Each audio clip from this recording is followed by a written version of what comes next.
We speculated, many lobbied, but in the end, there was only one, Kwesi Emisa Arthur. He was nominated as President Mahama's vice, and he's set to be vetted on Monday. Well, that is putting it simply, because his vetting is not as straightforward as I made it sound.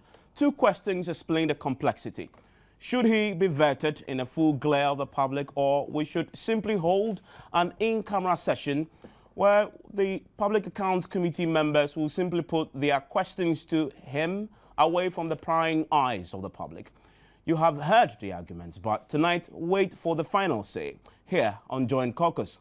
But even before we explore that, there is a more pressing internal party matter regarding the nominee that will engage our attention. It centers on the following question. Does Mr. Emisa Arthur have the electoral and political credentials to help the NDC win the December elections? That is a question based on a simple caveat. If he is confirmed as running mate, this subject appeared to have divided the rank and file of the party and forced the Eastern Regional Minister, who dared to challenge the nominee's electoral credentials, to apologize. Tonight, we explore the issues from the perspective of the NDC and the main opposition MPP. Stay with us here on Joint Caucus. My name is Evans Mensah. Joining me in the studio to look at the issues, as I've laid it out for you, are the Greater Accra Chair of the NDC, Mr. Adekoka. Thank you very much for your time here on Joint Caucus. I think this is your first time on the show? No, this is my fourth time. Oh, I see. Then the last time, the last four occasions, Yeah. 3 occasions you were here, I wasn't here. No, you weren't here. Yes, Okay, yes. great. I was here when was the majority caucus on Tuesday. Okay, I see. Is that right? Yeah. Great. And we also have Mr. Dominic Nituwu. He's MP for Bimbilla. He's a regular guest. I'm sure you recall he was here when we did that interesting discussion about the constituencies, and he brought his own views on that matter. Today he's here to look at, again, something that has to do with Parliament, but also has to do with the NDC. He's from the MPP, and they've been looking at that nominee very closely. He has some views to share with us on that. Thank you very much again, gentlemen, for your time here on Joint Caucus. Now, I'd like to start with Mr. Adekoka, but I won't, because I'm sure you've heard his view on the matter before. Let me start from the NPP representative. That's the NP, the MPP MP for Bimbilla, Mr. Nituwu. Now, did you know Mr. Arthur before he was named as the vice president nominee? Let me say good evening. I've heard of him before. I know he was a deputy minister, of course, during the first NDC. In fact, the second side of the NDC, when former President Rawlings was running the second term, 96 to 2000, he was a deputy minister before. I also know that when the late president nominated him again to occupy the high position of the governor of the Bank of Ghana. So that's the extent to which I know him, but personal relationship, I don't. I don't, not because I have not met him or I have not had a working relationship with him.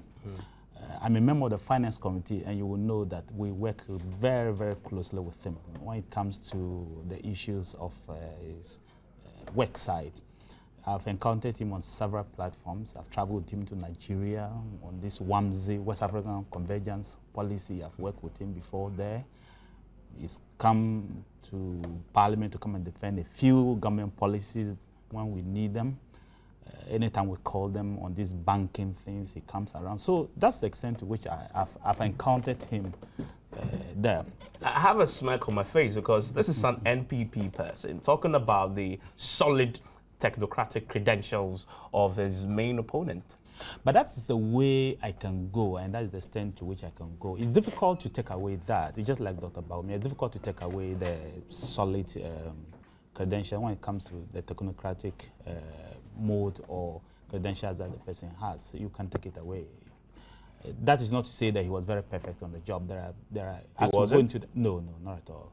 In 2000, for example, he was a deputy minister at the Ministry of Finance. They were responsible for all the problems that Ghana had, moving Ghana from a country that was very promising to a hippie country. It had to take the Kufuor government to reverse Did you mention HIPIC? Of course. It took Ghana. You know, the interest rate was running over 45%. Because HIPIC, if I recall correctly, is something that your party and your government and the Kufuor brought in for us to all bear. HIPC is a situation when you find yourself, that's it. It's Kufuor pronounced the word HIPC, but we're HIPC. Okay, you are a poor, highly indebted country because of certain indicators. Once those indicators had fallen into the path of Ghana and we found ourselves in that area, we're HIPC. It's not as if because Kufuor pronounced as HIPC, it is because Kufuor took as a no. The indicators all show that we're HIPC. That's how we just had to take advantage of that. And I'm glad that we took that advantage. And you say Mr. Atta and Co were responsible? Oh, they were all responsible. Mr. Atta, the current finance minister, the current vice president, they were all part of the economic team of that government. And they brought all the hardships that Ghanaians face. The cedi was trembling, moving into it's the fastest, the biggest depreciated, in terms of currency depreciation, is the biggest fall that the cedi has faced in the history of this country. We're talking about the 2000, within, the 6 months fall of the cedi in 2000. Then you can just know what happened in this year, the fall of the cedi. You can have all the good variables, you can have all the good things that people say, but there are three things. If you're not able to manage them, it will affect the ordinary man. What are those? Okay. The first thing is interest rates. If you're not able to manage interest rates properly, it will affect the ordinary man. It's going to affect the businessman. It will affect the business world. Then it will affect the individual Ghanaian consumer. If you are not also able to manage the cedi, your currency, very well, and there's a free fall of your currency as we have seen over the last 6-7 months, then you have that problem. And he's the one who managed it. Largely, the management of the country's currency lies at the doorsteps of the governor of the central bank. They are supposed to have all these policies. If you read the budget or just the media review budget, the finance ministry had to accept that they had to move interest rate upwards to be able to offset the effect of the currency depreciation. And you go to Ghana today and you ask any trader, they will ask you, oh, how are you managing the dollar situation? That's how they pronounce it. Oh, MP, how are you managing the dollar situation? The people of Ghana are feeling the effect of the depreciation of the cedi as against that of the US dollar. And that one is a very big minus on his part. Let me bring in Mr. Adekoka now. When it comes to that field, I have that problem. But my biggest problem is not even that. We shall go we'll come back to that. I'm sure that's you want to have a bite at that cherry. We'll come back and deal with that. But the party touts Mr. Arthur's credentials as a solid economist. He's a technocrat, and you use the word par excellence. Now, you've heard your opponent say, well, you look at the slide in the cedi against the dollar, he was responsible. He gives a certain historical background also to that happening several years ago where he again was there. What do you say to those criticisms? This evening, I'd come here trying as much as possible not to be political. But my friend is pushing me there. These are people, when we give them the mandate, sold Ghana Airways and shared it among themselves. They had to sell Ghana Telecom to enable us. They enabled them to pay salaries. Their own guru, finance economist, Kwame Pieni, not the chief of staff, the other one, said that if they had not sold Ghana Telecom, and before they were able even to sell Ghana Telecom, they had to bribe the MPs. Their own piece of reappear was not giving some of the money. So he came out to complain. They had to beg them. They had to bribe the MPs before they were able to pass the bill to sell Ghana Telecom to survive. So I don't want to go there. Let us go to Mr. Atta. If I start throwing the salvos, my brother here will run away. Thankfully we are talking about Mr. Atta, so let's deal with the subject. Good. So let's talk about Mr. Atta. So he's not solid after all when it comes to the economy. No, I'm saying MPP. Mr. Atta is not solid on the economy. That's what he says. He has been a governor for the past 3 years, and his economic management team have been able to stabilize the economy. Inflation, single figures. Now, the cedi. There are two aspects of a cedi falling. When the cedi is falling against the dollar, it's good for exports. Those who are exporting get more foreign currency, right? Now, why for the past 4 times that we have gone for elections, every election year, I'm in the foreign exchange market, so I know this very well. Every election year, the city gets into trouble because people start speculating. And when my brother started this all die be die at all cost syndrome, right? People got scared. And naturally, the best thing for them to do is to hedge. And what were they doing? They were hedging foreign currency, right? So every election year, during that time, 2004, 2008, the same thing happened. But if he's such a genius, then that's why he must stop it at the point. He must be able to say it's not good enough to say it happened, so it's an election year. No. They started trying to stabilize, and they've done a very good job by stabilizing it. But I'm trying to tell that the fall of the city, right, particularly this year, came very early because the whole country was tensed up. It is the death of the president that has brought tension down. But now, I don't know what state we will be in if His Excellency the President had not died. A good economist would have anticipated that this might happen this year and put in place measures to stop it. No, I'm an economist myself, right? And there are certain factors that you can't control. When there's speculation, when there's capital flight because of the activities, people anticipating there's going to be mayhem. So the best thing with that one, not even Milton Keynes, right, can come and solve it. Because when a country is stable, and everybody knows for the next 5 years, we can plan without any hitches, then things stabilize. That is why at the beginning for the past 3 years, you've been able, because election time was not near, and everybody was going about these things normally. The dollar was stable for a very long time, 1.5, 1.25. I'm in the business, so I know. So this started because around January, the temperature went up, and people started trying to So it's not a Mr. Arthur's fault? It's not a Mr. Arthur's fault. He's the governor of the Bank of Ghana.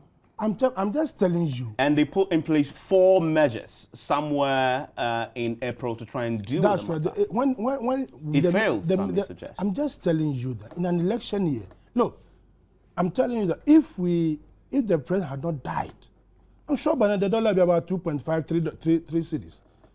Because people were run away. Investors decide, look, what's going on in this country? And it happens everywhere. They have to make sure that they are safe. Their currency is safe. So people started hedging. And we mustn't run away from, you see, we must be true to the issues. If we don't politicize things, we are able to find our way clear.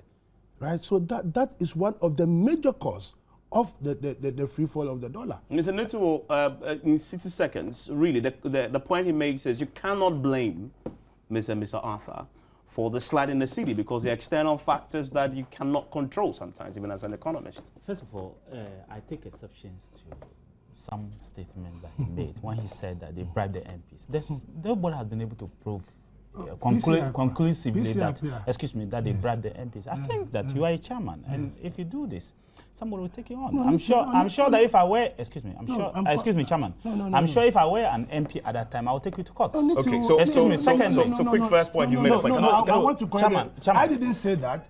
Can I appear their own? Let's have a discourse. I'm just want to get it straight. I am not saying that the MPs, but PC appear Ofori came and can you deny that? Thankfully, that's not the subject for our purposes. If you say PC appear alleged, then I would. But you said that they bribed the MPs, and that's why I told you that if I were an MP at that, I would take it to court. I'm sure we can disagree about this forever. But let's move on to the subject. I understand. Point, yes. I will answer your question. But by 2010, okay, 304 700 agencies, that government agencies, had been sold under Ghana. PNDC, NDC sold 265 of them. So I'm surprised when you're talking about selling of state assets. You sold 265 out of 304. And may I gently remind you, I'm talking about Mr. Arthur. I will go back to Mr. Arthur. Mr. Arthur's economic credentials. I was just pointing out some technocrat. Let me tell you something. There are 4 elections. We have 4 election cycles. 2000, 2004. Though within them there could be second round, but we have 2000 elections year cycle, 2004 election year cycle, 2008 election year cycle, and we have 2012 election year cycles. The 2 worst election cycles have been 2000 and 2012. And Mr. Arthur has been embedded in each of them. The cedi depreciated less than a quarter of what has happened in 2004.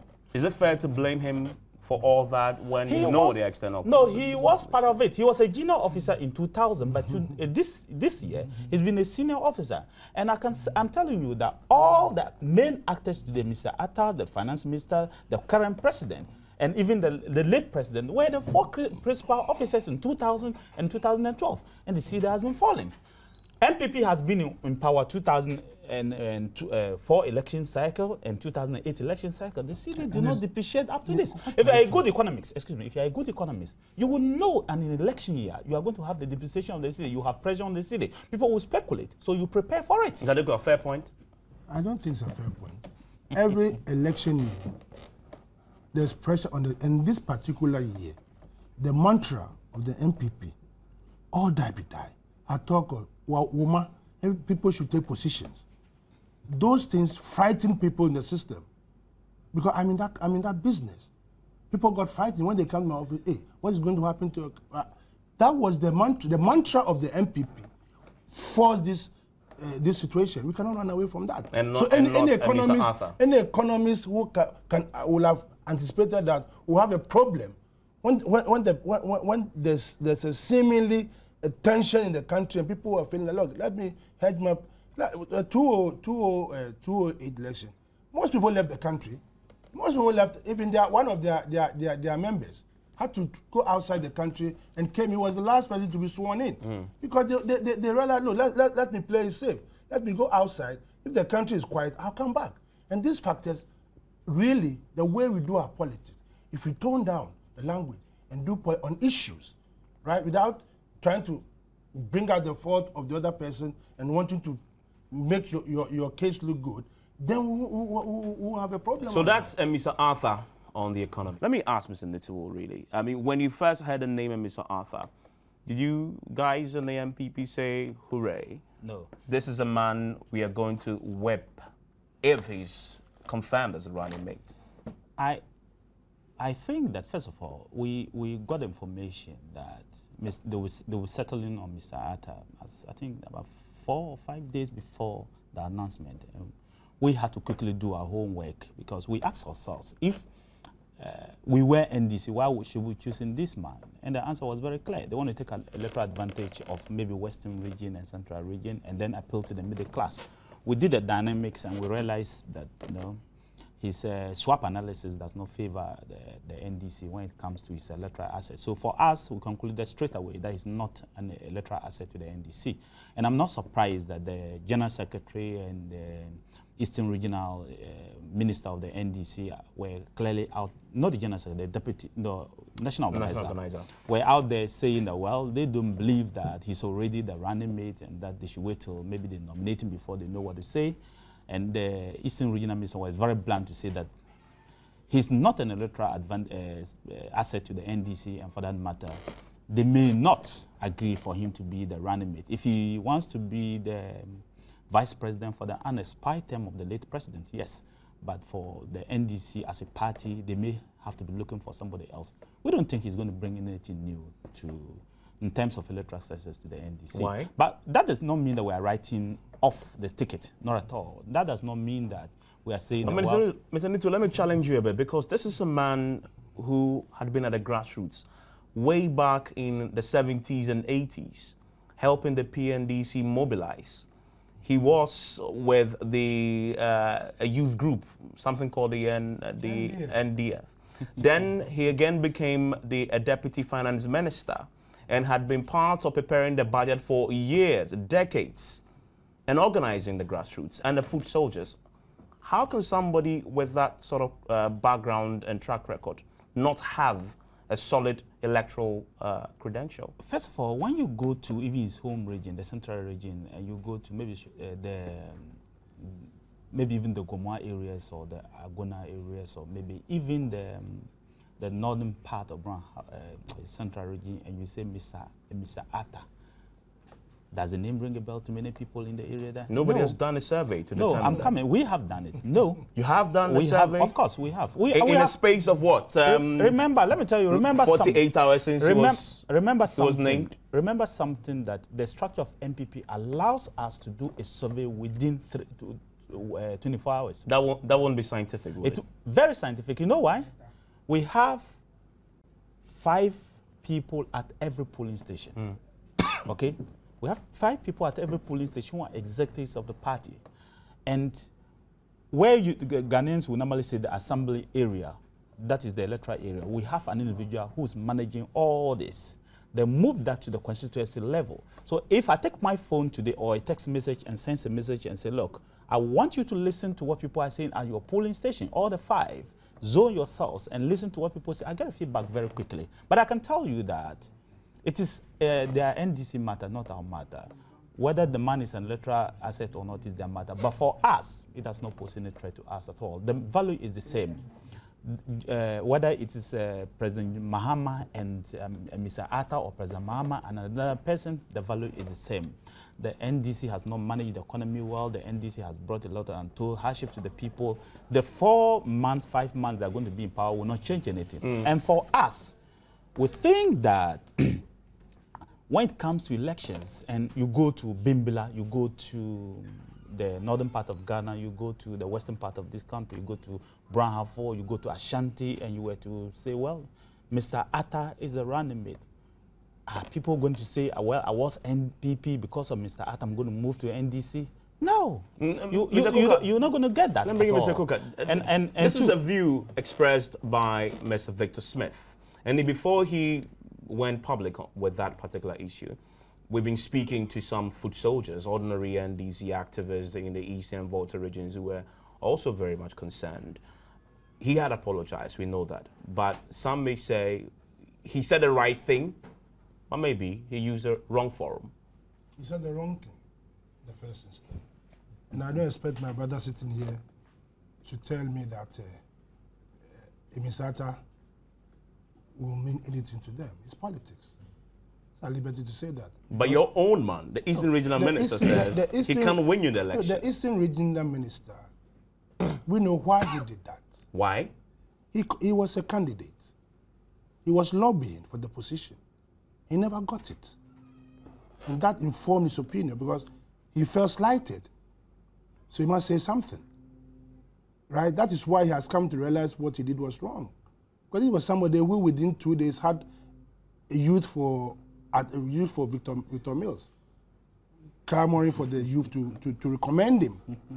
Are you serious? But I heard your name as well. Me? Yes. Oh, no, I'm not. No, but seriously, you're saying that Victor Smith had a group? Yes, he issued, to lobby for him? To lobby for him.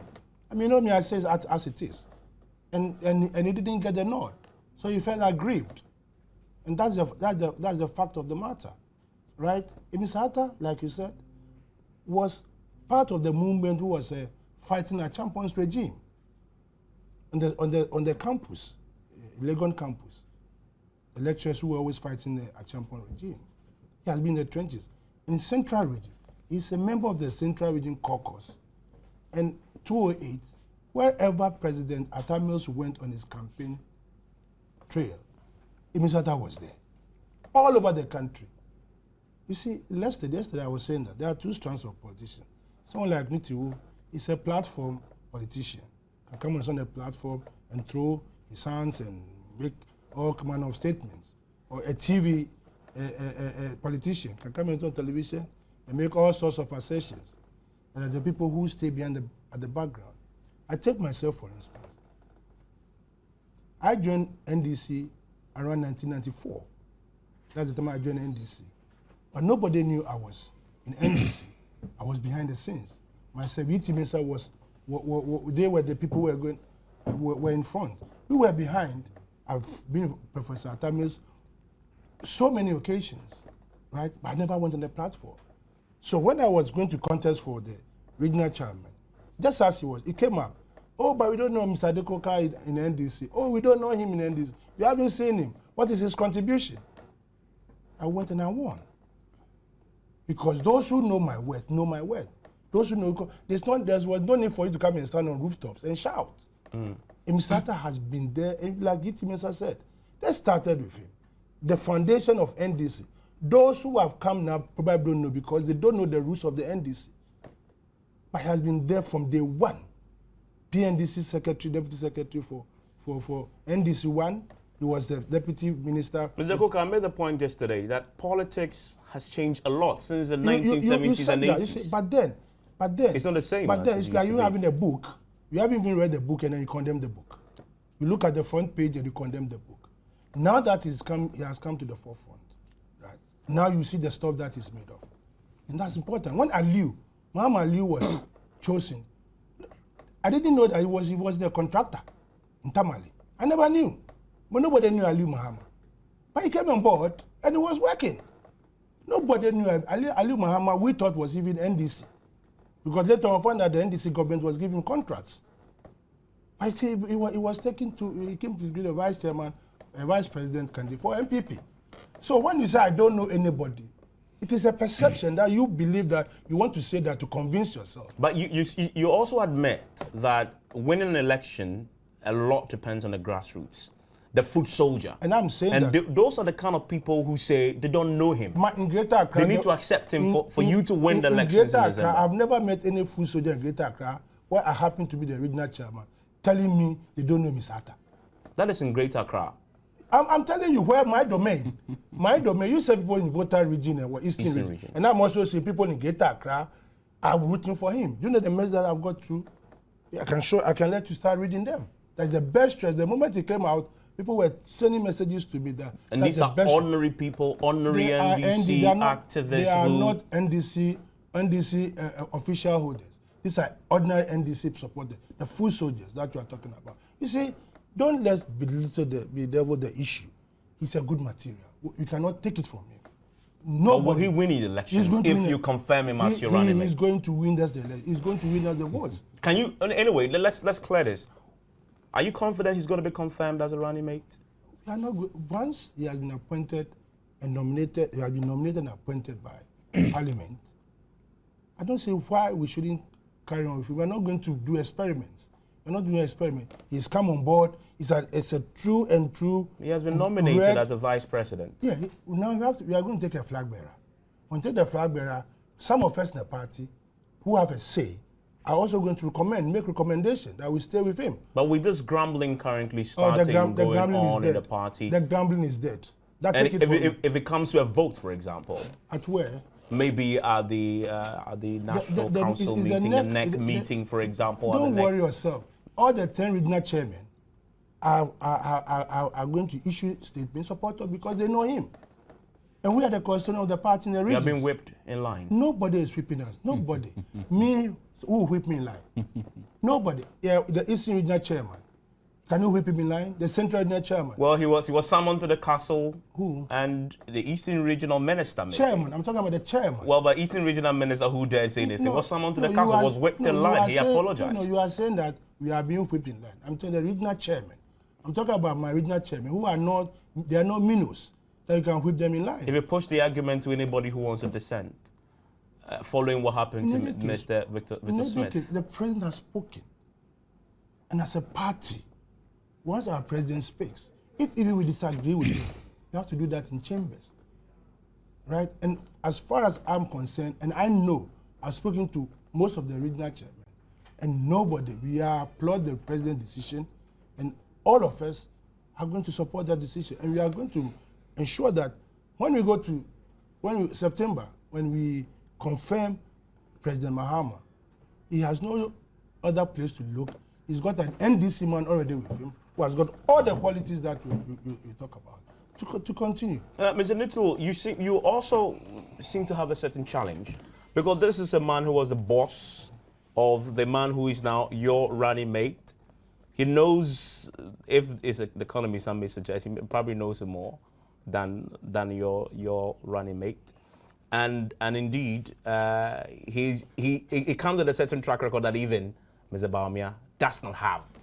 If you look at his credentials way back in the 80s and 70s and his organizational skills, as has been attested to by himself yesterday in an interview, and by Mr. Adekoka.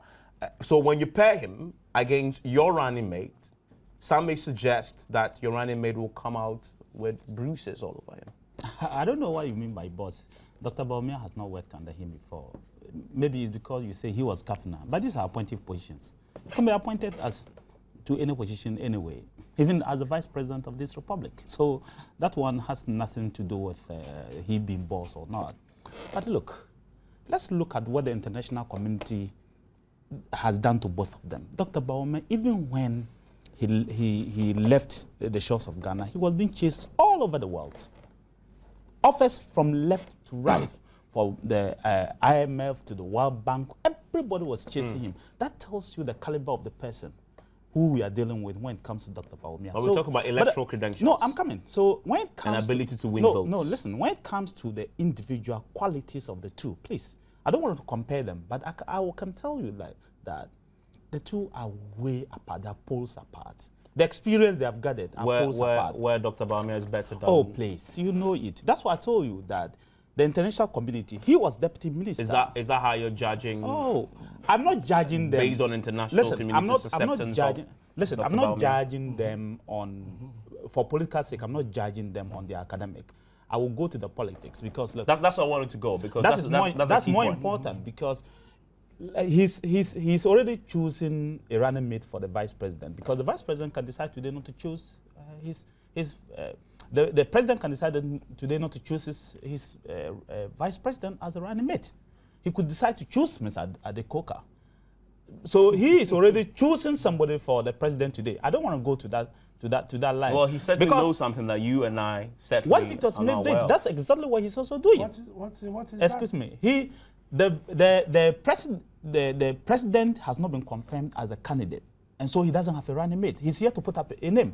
You are already saying that he should look there because he has somebody he should go. He believes in the man. He can express that view. He believes that yes. I mean, the man, please, no, let me.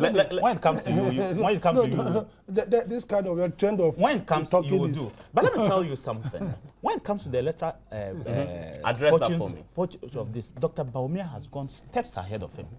You will remember something. Because the late President Mills, I tell you, the late President Mills needed 3 elections before even he could win his hometown, even his own constituency. Okay, even his own constituency, Cape Coast area, he needed 3 elections to be able to get the people's confidence. You don't come one election and expect that people will vote for you. They don't know you. Dr. Bawumia went and saw what it is. Today, everybody knows Dr. Bawumia. Everybody, even a little child in Ghana, knows the name Dr. Bawumia. That is not the same thing as Mr. Arthur. Even ask many students at the universities, they may not have heard of him politics before. all about name recall? Name recognition is very important in politics. It's one of the indicators in politics. Because I don't know you. I've not heard of you before. I don't know your track record. The difference between you and Mr. Arthur is 2 different things. I had never seen Mr. Adekoka, but I've heard of his organizational skills in sports. I've read about him, I've heard what he did. So it was easy for anybody in NDC to associate him. Most will also say, using the same argument, that, well, maybe we've not heard of him, but we've been told that he was there when we were found, when the NDC was being created. Look, there are many people who were there, even some at the grassroots, some in the constituencies who were there when NDC was formed. But they are not electoral materials. It's not everybody who was there when NDC was. He organized people. He formed associations. He formed groups. He put people together. He campaigned for President Mills, he says. He was on the campaign trail. Every single election year, he was organizing people to vote for the president. If I were a question and I were to ask you, did you hear any message put forward by Mr. Atta during the 2008 election? What will you remember? Will you remember anything he said during the 2008 elections? But I thought, I'm not a politician, but I thought they say the people who... But you were a journalist, and if you didn't hear anything, what about the man at the grassroots? But I thought as politicians, it's always said that the people who actually help win elections are those who are in the background and organizing the people and letting them go out there and vote, and not the people who stand on the platform and make all the noise. No, it's not about the noise. I'm just telling you this to tell you that there are many people working in many ways.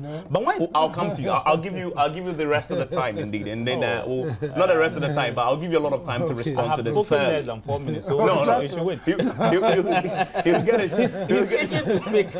He'll get his own time to respond. Yes, you're making the point. Yes. I was just telling you that when it comes to electoral advantage and you being an electoral asset to your party, it goes beyond what you have done at the Bank of Ghana. It goes beyond your academic credentials. It is about proving to your core supporters and then the floating voters that you can be trusted. He has not been tested before. He's a new man.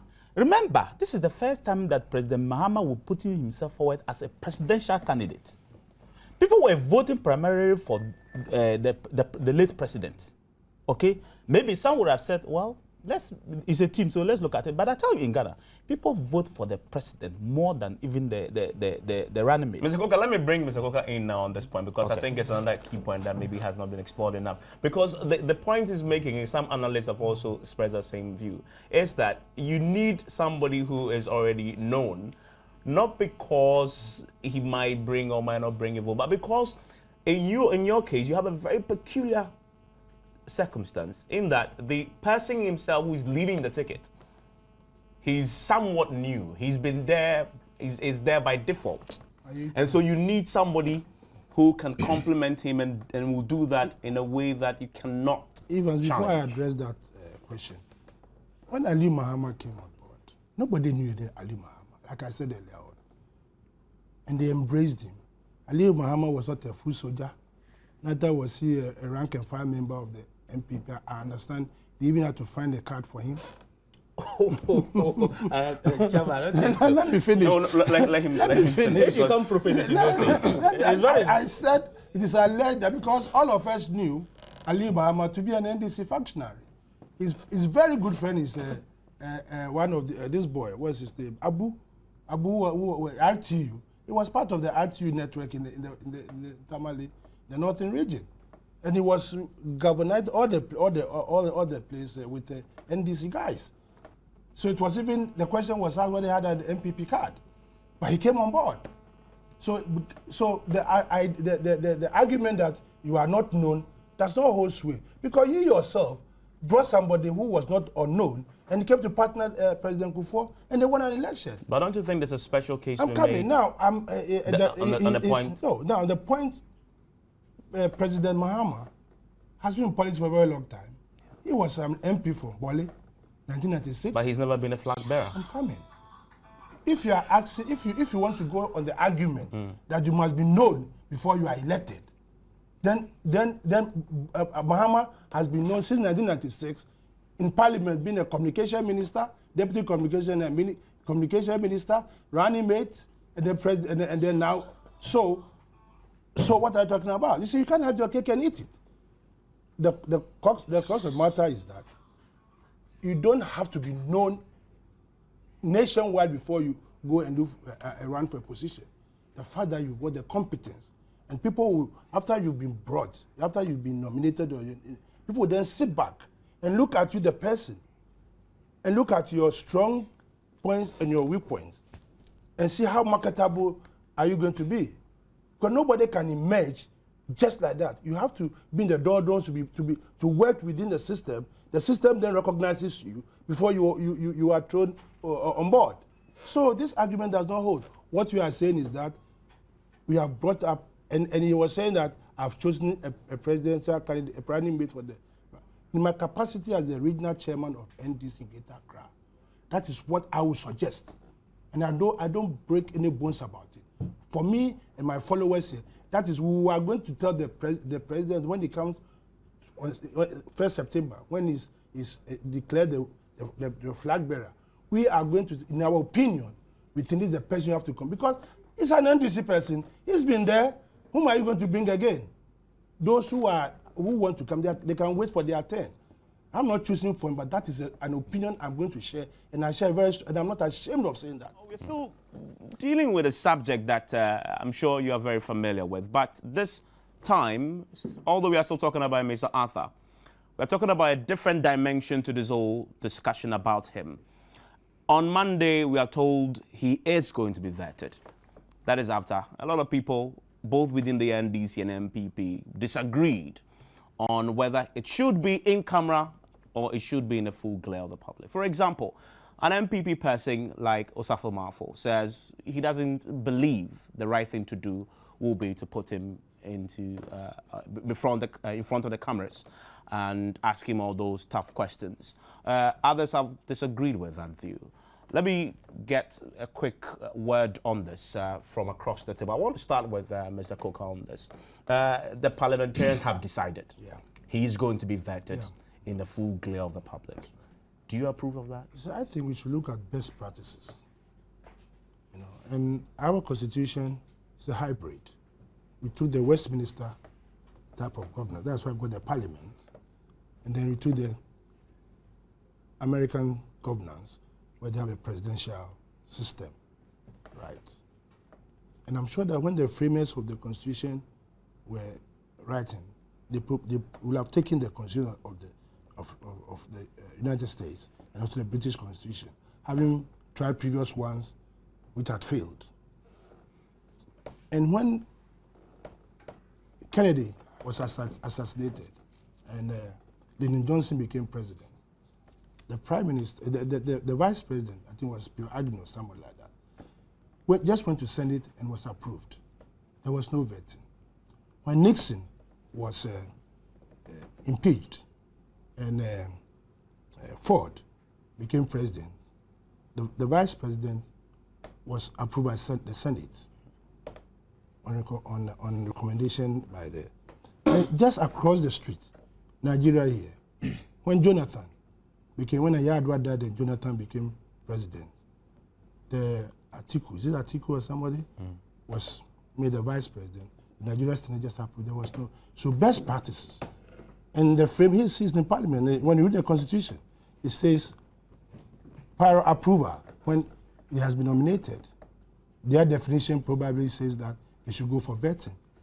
I have no objection, but I think being the second highest office holder in this country, it's appropriate that we don't go and since vetting. You have some a parliamentarian who wants his voice to be heard. We've seen it all over the place. Some of them, when you sit behind and they ask questions, you ask yourself, I don't want to offend my brother here, but you ask yourself, how did this person get to parliament? You understand? People want their voice to be heard. So I hope when it's in the open, when it's made public, people will be decorous to know that if we ridicule a vice president, we are ridiculing the nation. Because I'm sure other countries' network will be around. CNN will be there, BBC, I'm sure. So for me, if I have any input to make, I would have told them to look at best practices. Other countries in this situation, how have they handled it? And we go by that. But they are the parliamentarians. They say they want an open public hearing. Let's see how it goes. You'll be watching everybody, and we'll be watching the body language of every parliamentarian who is a member of that committee. And we'll address the issue when it arises. I have a quick question, and you can respond to this very briefly because you're wrapping up.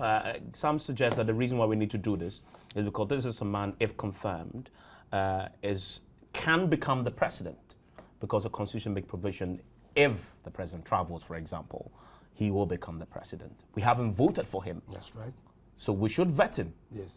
So that people will know in the full glare of the public that the people he's going to probably lord over will know what kind of person he is. Did we vote for the Chief Justice? Did we vote for her or him? But then she's giving some kind of respect. That is why she's vetted in camera. The institution, not the person. We're talking about the institution. Let me bring in Mr. Electoral now. First of all, the body responsible for the vetting process in Parliament has 25 members, 13 being NDC, 12 being MPP. The chairman is Doa Ajahu, who is, we all know who he is when it comes to it. He's a very strong member of the NDC. So Parliament is not doing this because of politics. Parliament is doing this in the interest of the people of Ghana. Okay? So if it were just partisan politics, the NDC would have used them numbers. And we all know in parliamentary sense how powerful a chairman can be.